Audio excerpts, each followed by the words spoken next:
Don't you realize? Our parents, they want the best of stuff for us. It's our time. I so much want your understanding.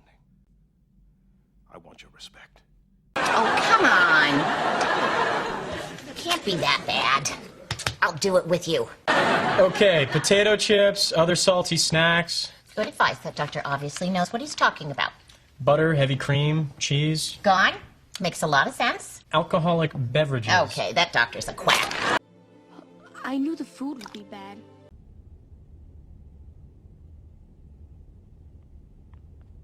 Sorry.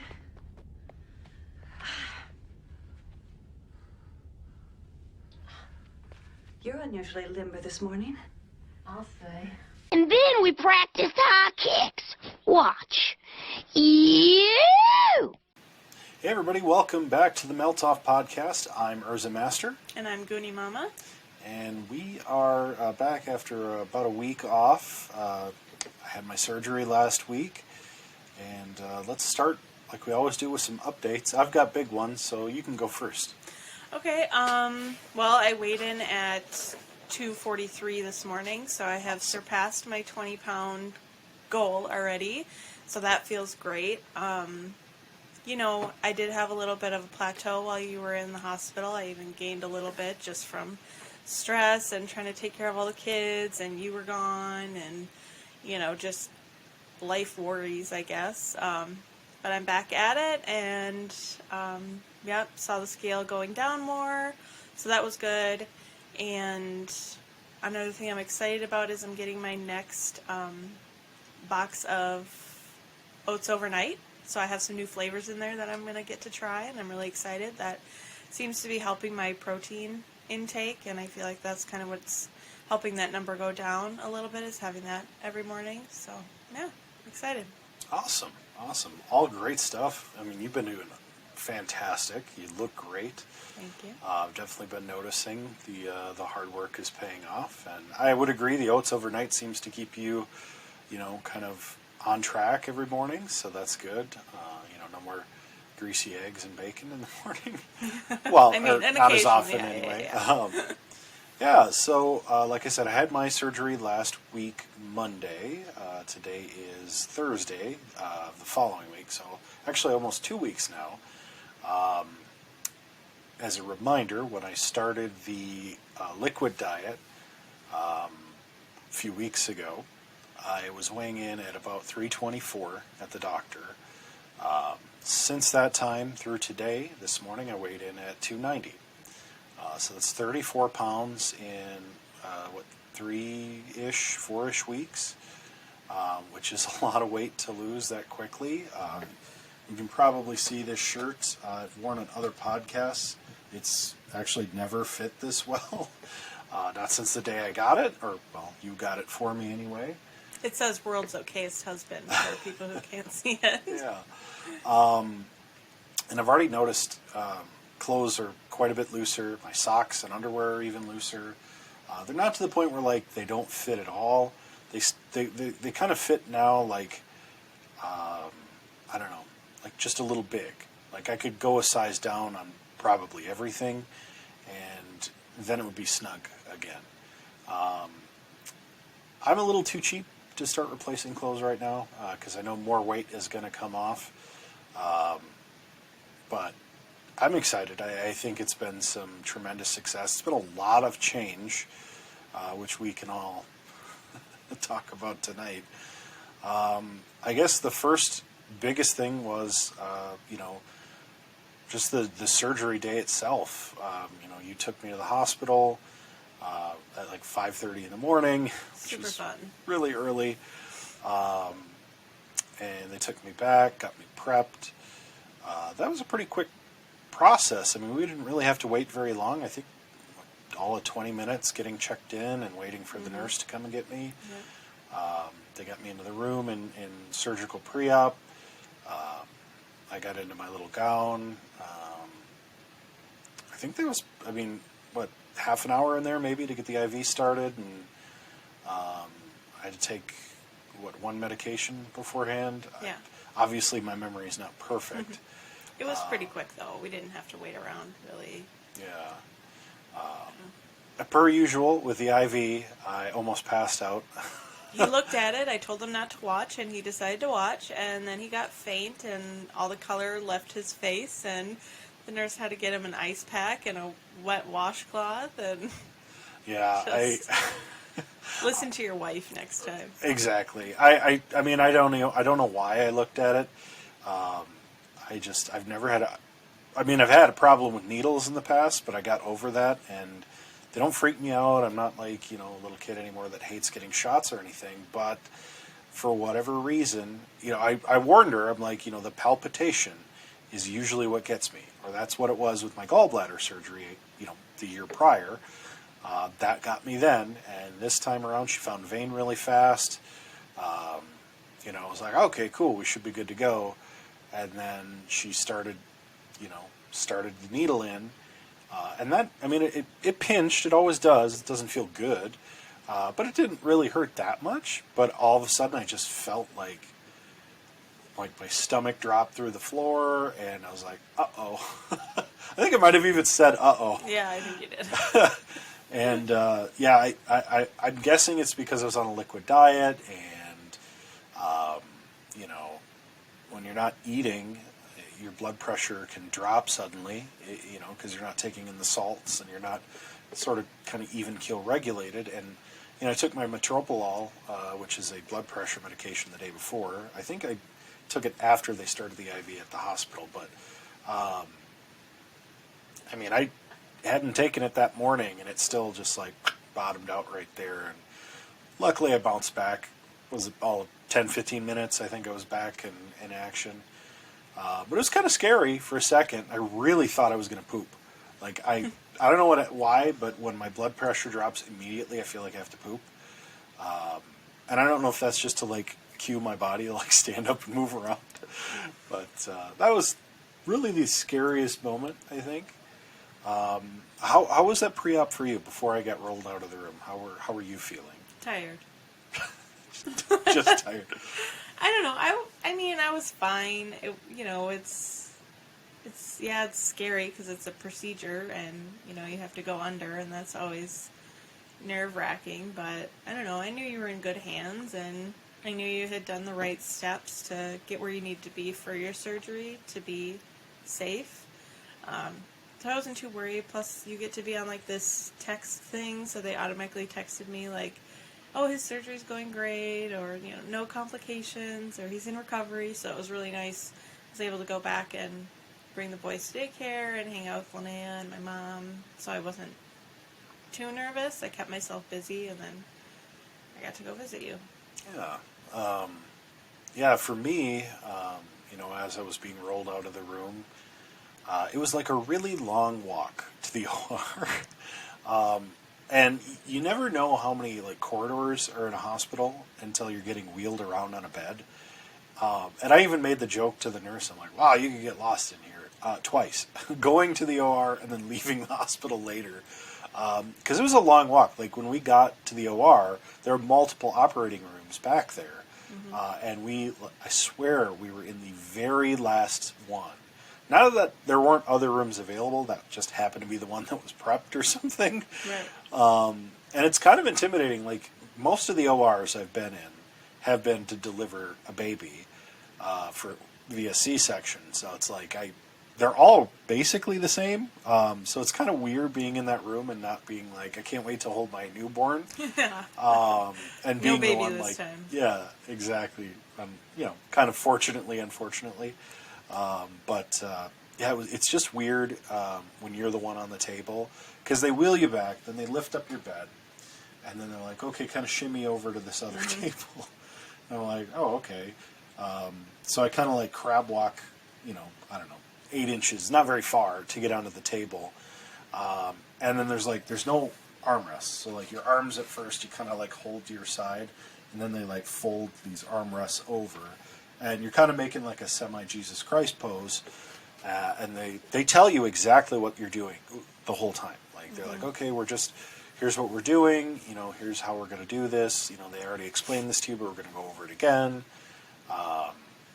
They stickerized me with all those little sensors and relays and stuff, so like they could monitor blood pressure, heartbeat, blood oxygen. They had a little oximeter on my finger.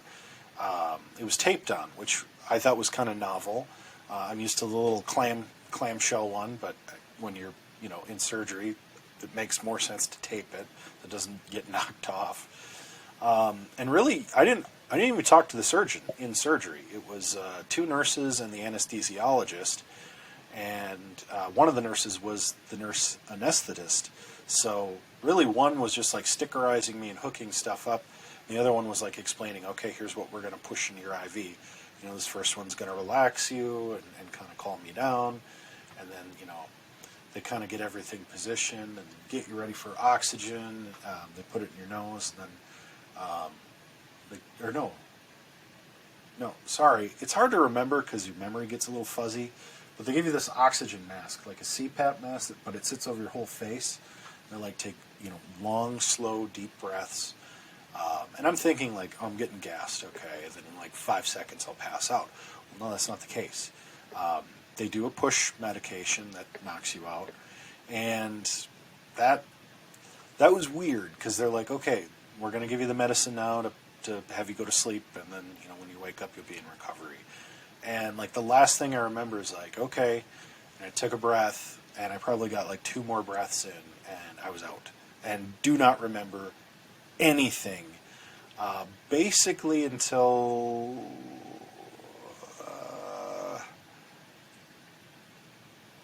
the following evening. I think you were leaving to pick up the boys is the next thing I remember, and I know I was awake before that, but to kind of connect my story in there, surgery went great, no complications, everything was wonderful. The surgeon was very happy with my liquid diet success, so my liver was still a little big, but it didn't get in the way, no injury there, and I came out with my almost 5-bolt pattern steri strips and Band-Aids. I still had all those little sticker squares on me afterwards, but I was pretty out of it. So I guess you probably know more about my immediate room recovery than I do. Yeah, I mean, unfortunately, you didn't say anything funny. I couldn't be in there when you were first coming to, you were still in recovery when you were waking up, so I didn't get to see you till we went to your room. Yeah, you were just kind of out of it. You didn't even really want your phone, which is not like you. You like your phone. Okay, too much. So I knew you were just kind of out of it, but I was still there just knitting like the old lady I am, just to be with you, even though you probably didn't even know I was there. And then Linnea came and saw you, and we visited you for a little bit, and then we left for the night. And when I came back the next morning, you did seem to be a little bit more aware that I was there, and all of that. So yeah, it was definitely weird that first night. I was glad you were there because I knew you were there, and it comforted me to wake up and have you there. But I was in and out of it. I think I kept falling asleep every hour or so. They'd come, draw blood or do whatever they had to do, and then I'd lean back. I think maybe we talked a little bit, and then I just fell asleep. And yeah, you were constantly sleeping. Yeah, I mean, I don't know what it is about anesthesia, but I get so tired afterwards, even though I was literally just asleep, chemically speaking. The best thing they give you, because the pain is pretty intense, and I think I took Oxy just at night. I don't think I took it very often because they were giving me pretty much straight Tylenol. At first injectable or liquid into my IV, and then eventually they transitioned me to chopped up Tylenol pills, basically, that I had to swallow day 2. And then after you left, they gave me a muscle relaxer, and that was amazing. I think it was called Robaxin or something like that, and it was a bag. I mean, it was a IV bag. They actually switched out my liquid IV for just the muscle relaxer suspension, and that, as soon as they started that, within minutes I would fall asleep. And it's not meant to make me pass out or anything. It's just everything relaxed. The pain just immediately went away, and I was able to sleep. Because otherwise, it was just constant pain. It wasn't intense. It was a 4 to a 5, sometimes a 6.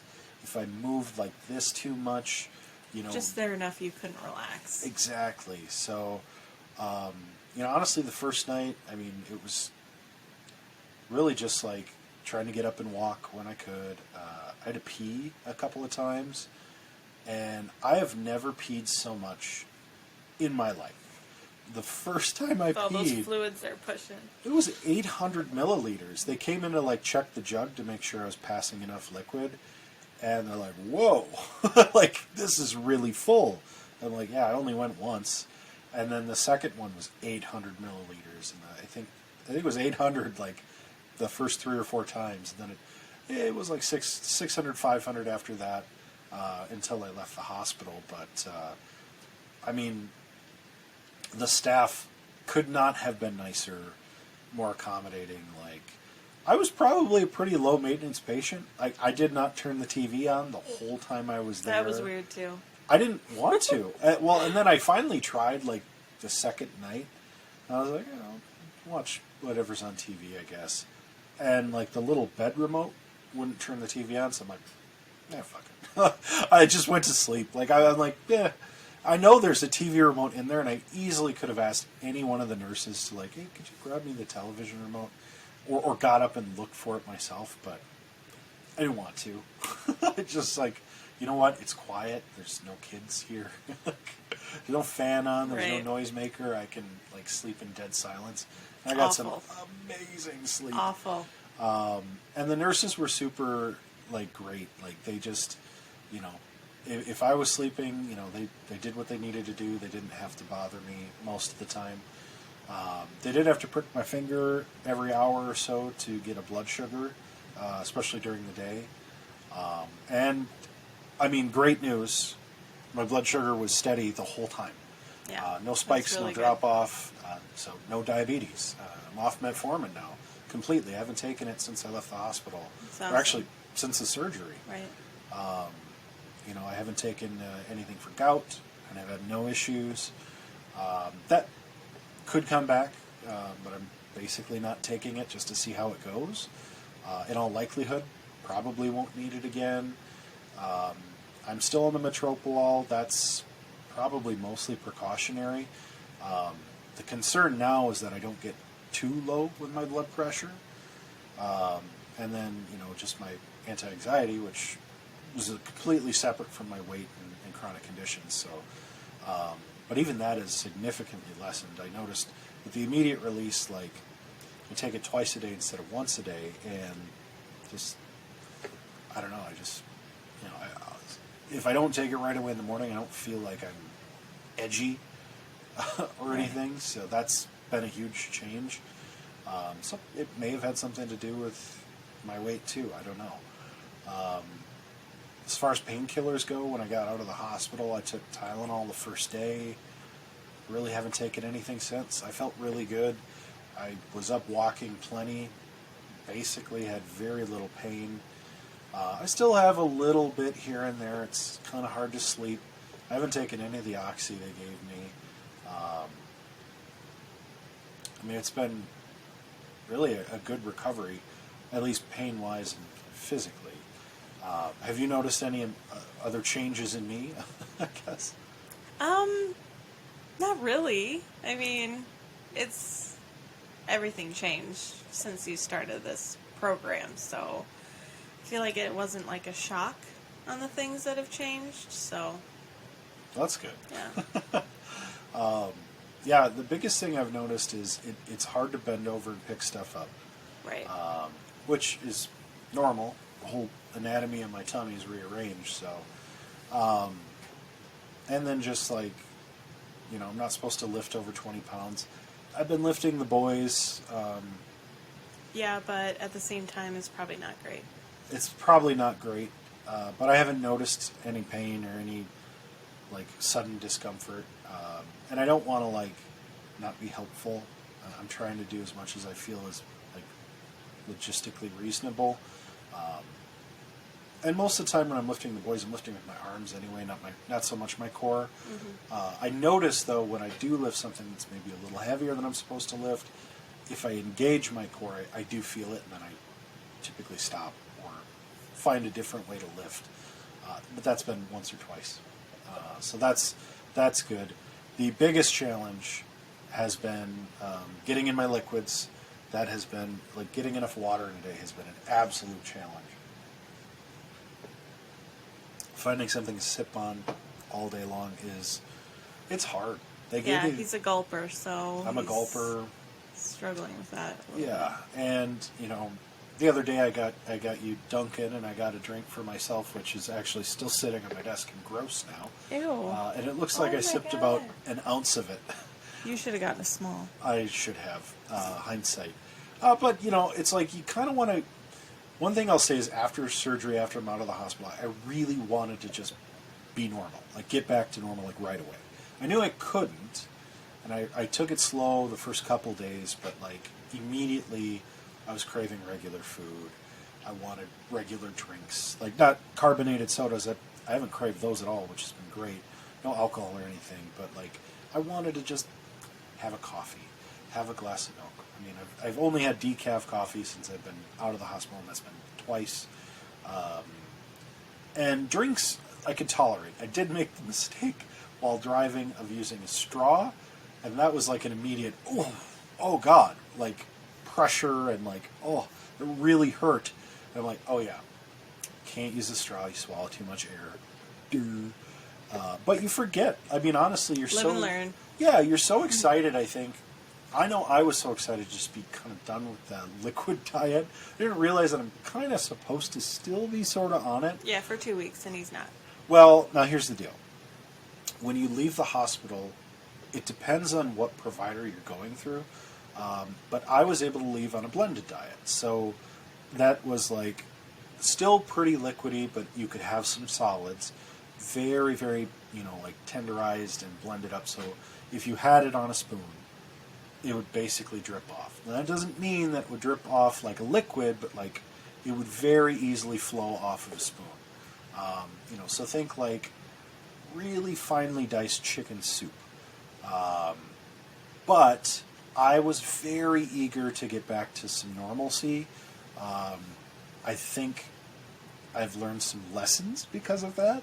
I figured out what dumping syndrome is in a big way. And it happened to me now 3 times. 4 times, actually. The first time, I was still being good. I blended some cottage cheese, and I mixed it with some creamy tomato soup. Very safe, very doable after the discharge, per the dietary guidelines I was given. And the problem was I ate a little too much. I made about a half a cup's worth, and I ate probably like a little more than a quarter cup, maybe close to like, I don't know, maybe close to a quarter cup, but an overflowing quarter cup, a couple tablespoons more. And for the rest of the day, 6 hours, I just felt like swollen and in pain, and I could barely drink water. I managed to get enough down, and I'm like, oh my God, what did I do? Come to find out, dumping syndrome. I'm like, okay, well, I just got to cut down on my volume. Sure, reasonable. Well, I really wanted like a quesadilla. So I made a little quesadilla pizza, which is mostly pizza sauce, a little bit of cheese, and a tortilla about yay big or so. And I was able to muscle that down. I took it down in about 45 minutes.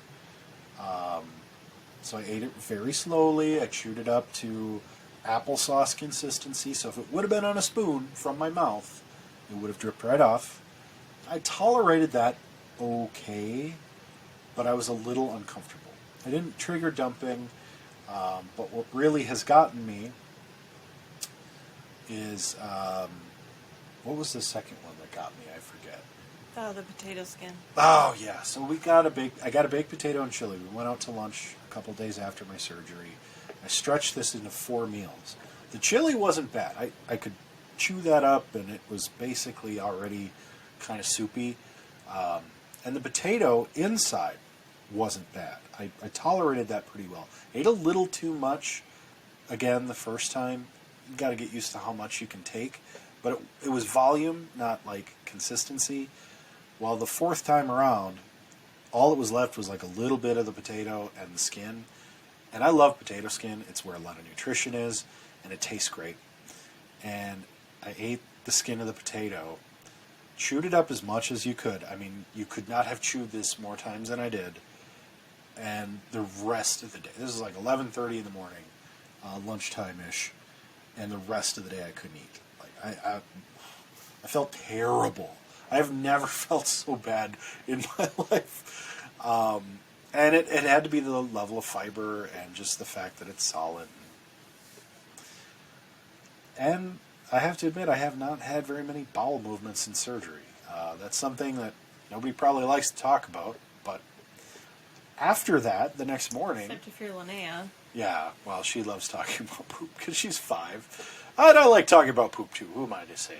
But the next morning, I figured out why I was so uncomfortable. I had a movement, and it was very much a clear out, and probably due to all the fiber, I was backed up, basically. So after that, I felt great, and I only had protein drinks that day, and I got back on my horse, and I kept up with my water. Now today, twice, I trigger dumping. Again, this was a trial run. I wanted to try things to see where I stand on things. And we also have kids, so our hands are a little tied sometimes, like what we're going to feed them. And Linnea was a big girl this week. She had to go to the dentist, and she needs a filling. She was being very brave, so we wanted to treat her to lunch. We were all hungry. We're hangry, for being honest, at each other. So there was not a lot over there healthy to pick from, so we went to Burger King. Not great, I know, but you know what? It happens once in a while. You end up with fast food in your hands. And their chicken fries aren't that high in calorie if anyone's wanting to have some chicken fries. Yeah, I mean, there's stuff on the menu that's not bad, but I figured, what the hell? I'm going to order what I like, but I'm going to get the smallest possible size, and take my time.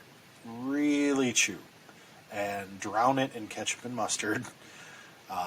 And so I ate about a half of a double stacker, which is roughly about a cup, maybe somewhere between a half a cup and a cup's worth of chewed up burger, basically. But remember, this is high in fat. I was eating a couple of fries with it, also deep fried. Both are basically no-nos. They tell you that. I knew that, but I said, I'm gonna roll the dice because I'm a man who loves burgers, and I'd like to think that in the future I might be able to eat a burger again someday. Why not try it now and see what the results are? And Because it's too early, and your wife told you. I was miserable. I mean, it didn't last as long as a potato skin because honestly, there's nowhere for it to go. Like, it just shoots down through your pouch. But it lets you know, don't do that again. And I was like, all right, I'm good. I've learned my lesson, good sir. Well, Linnea had a great teacher conference today. She was doing so well in school. And she's been wanting pizza for, I don't know, like a month or so. And so we took her to a buy-the-slice pizza place. I'm thinking, okay, buy the slice. I can get one slice of pizza. I can eat just a tiny, tiny bit. And pizza's great reheated, so if I can muscle the pizza and it goes down okay, we might be in business. I mean, that's, I poured marinara on it with every single bite. You told me to take smaller bites, because lunch it was a big bite problem. It looked like you were taking many small bites. I was taking smaller bites, I just took them too fast. And so it's basically like taking a big bite. It's basically like taking a big bite. So it was too much, too early for that. So with apologies to my care team. But I have to admit, the struggle of post-surgery life is the same as the struggle as the liquid diet. I just want regular food.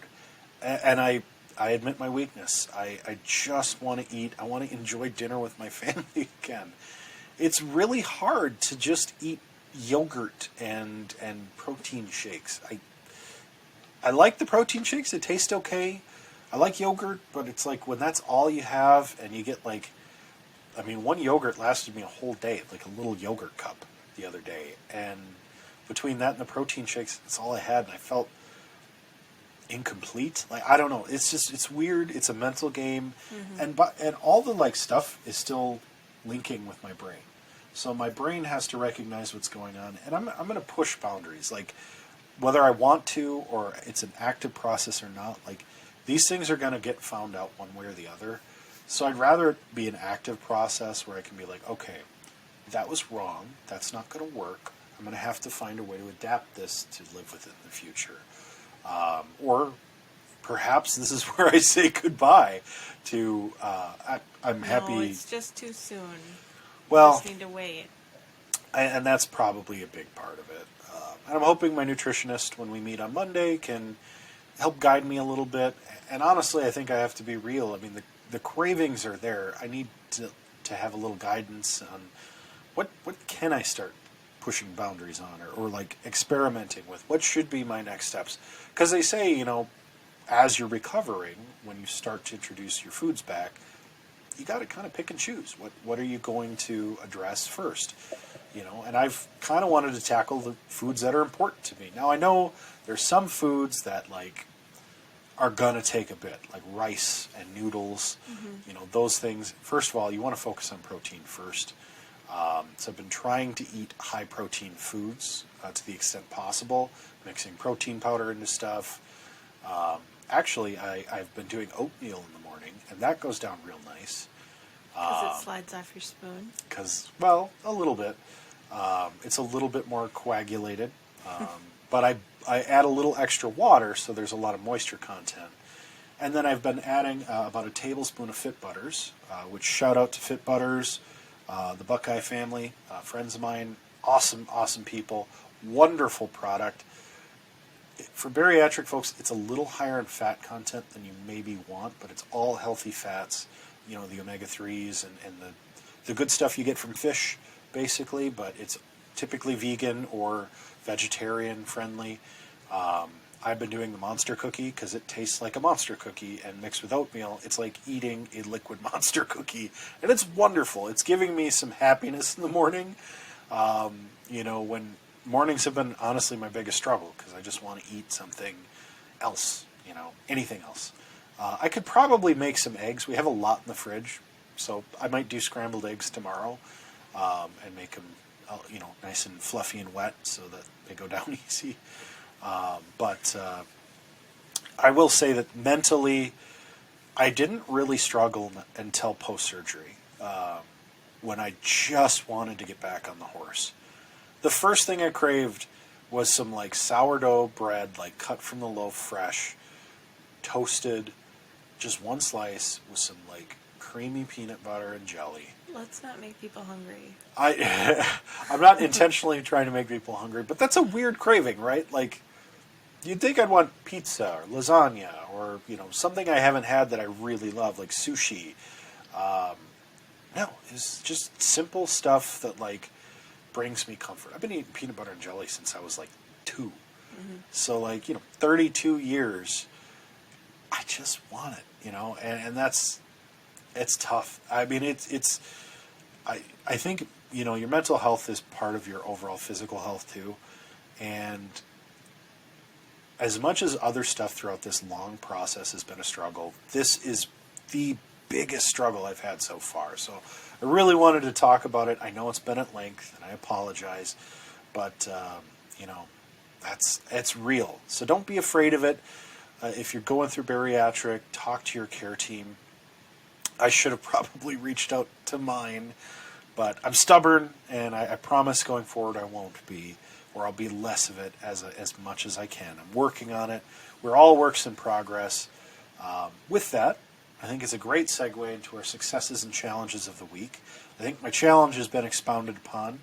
How about your success and challenges? Well, why don't you share your success first? Oh, so you don't forget. Touche. My first goal after surgery was to find success, really. Is like, you know, not just the weight loss, not just the number on the scale. How do I feel? You know, because this is really about the best life feeling, you know, I can achieve post-surgery and for lifelong goals. I think my greatest success thus far has been just being able to do the things I want to do in a day without feeling exhausted like I did in the hospital. I've been able to, it's taken a few days. I still don't have the energy I had pre-surgery, but it's coming back, and that has been a real big win, both for my mental health and my physical health. I'm not ready yet to get on the elliptical. It's a little too much movement for my body. I can even still kind of feel it now, and some of my sutured areas are a little tender still. But I'm really looking forward to that because I think that's going to help boost my energy. Yeah, I think so too. Let's see, my challenge was probably last week when you were in the hospital. That was challenging for me mentally, physically, emotionally. And, eating the food at the hospital, like when we were visiting you, there's not really a lot of, honestly, good, healthy options in like a hospital cafeteria or the little cafe. So, I mean, the challenge was definitely seeing the scale go up for me because it was going down, and I know it shouldn't be a numbers game, but you lie to yourself if it's not. So that was a struggle. But then my success is the other way around. Watching it go back down was successful to me. And then another success is that it hasn't happened yet, but I'm doing my official first 5K on Saturday with my friend Debbie, so I'm very excited about that. And I signed up for the Eau Claire Marathon. I am not doing the marathon, but I'm doing the 5K. But I'm also really excited about that because that'll be more of an in-person one, whereas this one I'm doing Saturday is just a virtual, so it's just going to be me and her doing the run, jog, walk 5K. So the Eau Claire Marathon one will feel a little bit more, I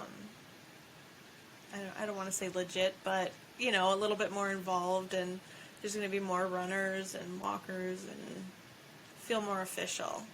Yeah, for sure. I'm really proud of you for doing that. I've done a few 5Ks, and they're fun. Although the 5Ks I did, we usually went to the bars afterwards. Well, we're still going to do that. Well, yeah, but, I mean, those were the days when 5K wasn't about weight loss. It was about accomplishing a goal and then drinking to the success. But that's awesome. I'm really excited for you. I think you're going to have a lot of fun with that. Yeah. It's good, we are going to be doing some interviews on this podcast in the future with other folks going through, whatever weight loss journey they're on, or just fitness journey. It doesn't necessarily have to be weight loss or bodybuilding or something. Just average folks. We're two average people living our lives and doing things that we feel are best for our health. Obviously, working with professionals because we're not doctors or anything like that. So we're not offering you medical advice. We're not preaching to you. We're just saying, hey, think about these things. Like I said a while ago, I never considered bariatric surgery until actually my surgeon for my gallbladder said, "Have you ever thought about this?" And I was like, no. And then I did, and I realized, ticking time bomb worth of chronic conditions. Let's do it. The one thing I wanted to point out before we go is look at this collar on this shirt. Mm-hmm. It's like almost 3 fingers away. I know it's a little stretch just from having it, but it's never fit this loose. And I just noticed my undershirt today, I've had for a while. It's one of my older ones, and it fits loose.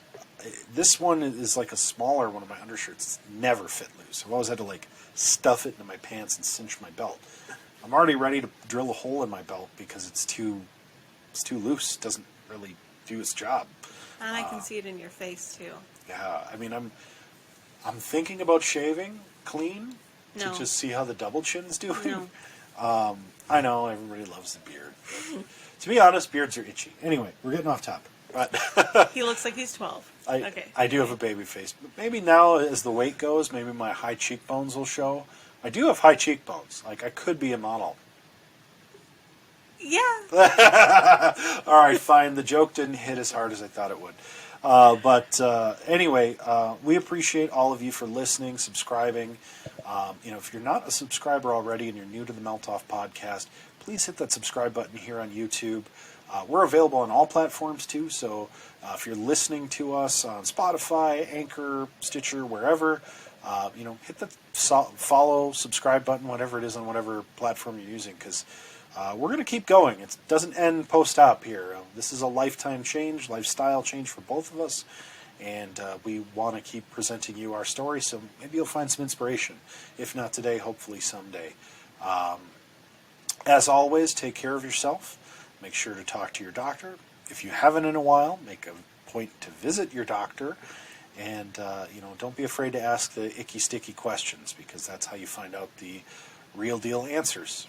So join us next time as we melt off some more pounds and talk whatever it is we're going to talk about next time. We're going to try and just play the surprise game again here and see how it goes. So thanks, everybody. Have a great rest of your day. Bye.